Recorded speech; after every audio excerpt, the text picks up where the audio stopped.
کے رسول نے سکھایا یہ ہے کہ جب چاند نظر آئے، ہمیں زیادہ سے زیادہ چاند کی امید ہوتی ہے تو کب عید کب آئے گی میرے چاند میں، بڑے شد و مت سے دیکھتے ہیں، اس وقت کی عید کی خوشی میں نعرے تو لگ جاتے ہیں، دعا پھر بھی سارے نہیں پڑتے، لیکن میں آپ کے دل میں محبت اور احترام سے یہ بات اتارنا چاہتا ہوں کہ اگر یہ 7 دعائیں میں اور آپ چاند کو دیکھ کے مانگ لے اور کر لے تو میری اور آپ کی زندگی میں اثر کیا مرتب ہوگا۔ آپ صلی اللہ علیہ وسلم نے فرمایا، جامع ترمذی کی روایت ہے، آپ جب چاند کو دیکھتے تو یہ کہتے اللہم اہلہ علینا بالیمن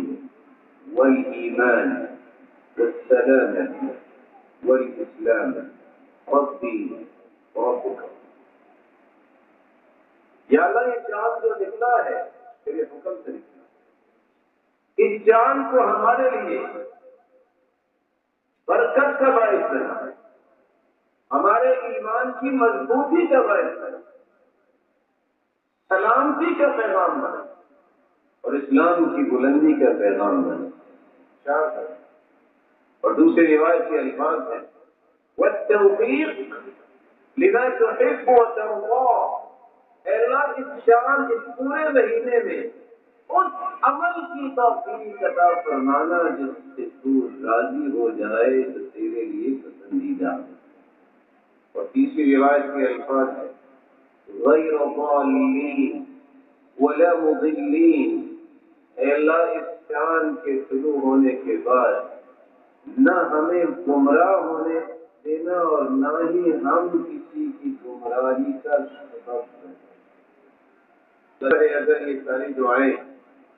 کرنے والوں کے حق میں قبول ہو جائیں پورے مہینے میں، برکتیں اس کے قول، اس کے عمل، اس کی سوچ، اس کے نظریے، اس کے کام، اس کے گھر بار میں، اس کے خاندان میں، اس کے کاروبار میں، دعا ہے کہ اللہ برکتوں سے محروم نہ کرے، اس کے ایمان میں اضافہ، ایمان نہ کم ہو، کسی قسم کا دکھ اور غم اور پریشانیاں اس پہ حاوی اور مسلط اور غالب نہ ہو، سلامتی والا یہ مہینہ اور اسلام کی عظمت والا مہینہ ہو۔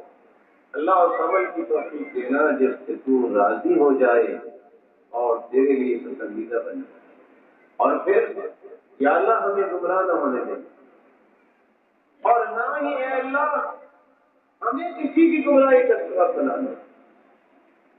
زندگی اور آخرت کی خیر و برکت کو یہ تینوں حدیثوں نے جمع کر دیا ہے۔ اللہ ہمیں یہ دعائیں یاد کرنے کی بھی توفیق دے۔